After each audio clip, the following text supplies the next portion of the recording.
Now to the latest on the manhunt for the killer of a UnitedHealthcare executive in Manhattan last week. Yesterday, a police scuba team searched the waters of Central Park looking for evidence, including the gun used in the murder of Brian Thompson. Police released 2 new photos of a person of interest, the one that we've all seen, taken this time in a cab, a taxi cab, via a surveillance system. They now believe he left New York City through a bus station up near the George Washington Bridge. And joining us now, Kathy Wylde, Partnership for New York City President and a CEO. And you could talk the specifics of this case. I don't know how far it gets us if he's gone. I mean, it was only last Wednesday. I'm certain that, and they do call it the long arm of the law for a reason, because it can reach all the way across the globe, the long arm, and it frequently does. So we'll get this guy. But what is the bigger message for business leaders, do you think? Well, I think the message is quite frightening, because I have heard of 2 incidents just over the weekend where CEOs have received one anthrax, one a package threatened to be a bomb that had some of the same language about defy and depose. But was it an insurance executive again? Or? No, these were other industries, 2 different industries. What are is it just across the board? I guess it can be. I mean, Occupy Wall Street didn't. I'm not saying it's the same thing, but the animus towards business and towards big business and corporations, is it generic or? I'm afraid it is. I think it's coming from both the far left, far right, the populist movement. Executives are vulnerable, and people call for greater transparency, greater civic engagement, and leadership from the business community. This is pushing it in exactly the opposite direction.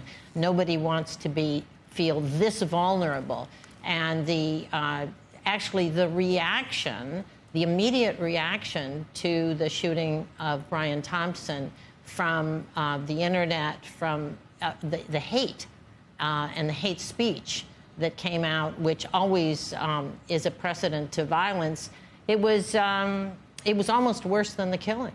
We've seen that social media is basically can be as bad as graffiti because it's anonymous. So maybe, the entire threshold for what's acceptable and what's not has been lowered so much in recent years. But to actually act on it, that's one step beyond. But I was going to say, do you think politicians need to worry? And obviously, there are 2 attempts on President-elect Trump's life already. So when it moves slightly to a different arena, in this case a business executive, it probably shouldn't be surprising. If you're going to try and take out a politician, and then I don't know where it goes from there.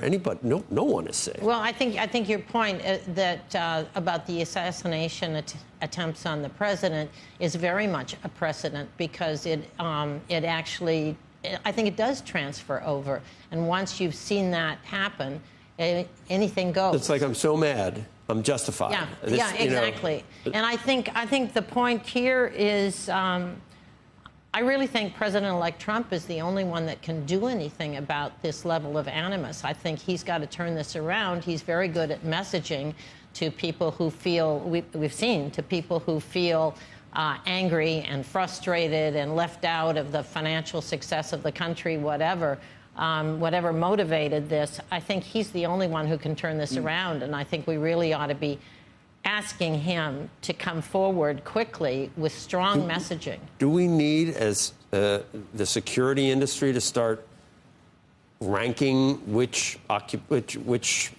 companies are ripe for this? I would imagine, I could see vaccines. I don't want to give anyone an idea. Is it, that's already happening. Who is this?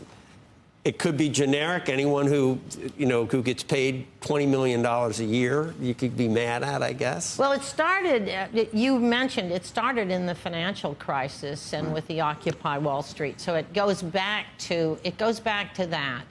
But that was mostly rhetorical, with sometimes, trashing of bank ATM areas, defecating in ATMs, et cetera. There's sort of and that started 20 years ago.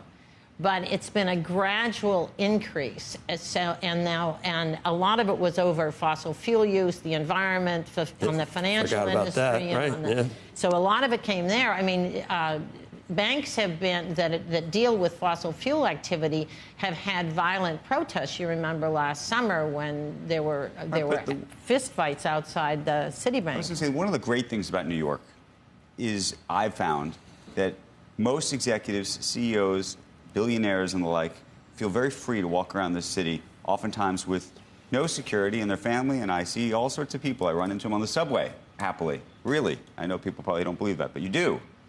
And what I wonder is whether this creates a meaningful chilling effect on that. Absolutely, this is a chilling effect. This is shocking. You know, at first when it came out, the mayor actually called me and said that morning and said, let your people know this was random. This was not random. This was not random. This was a targeted shooting.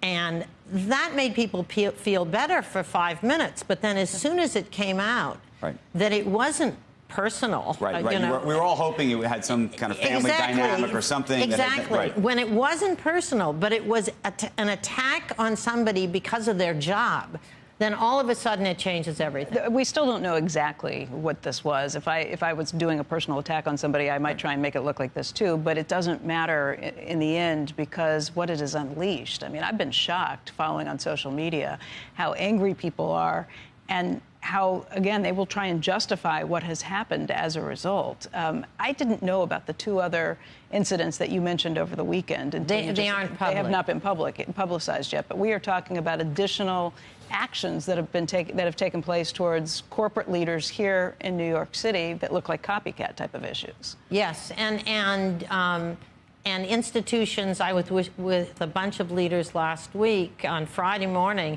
and they had to turn off their social media channels because they're being deluged with threats. So this is no. I mean, people who are involved may think this is a game or funny. It's not. This is a real threat to our country's economy.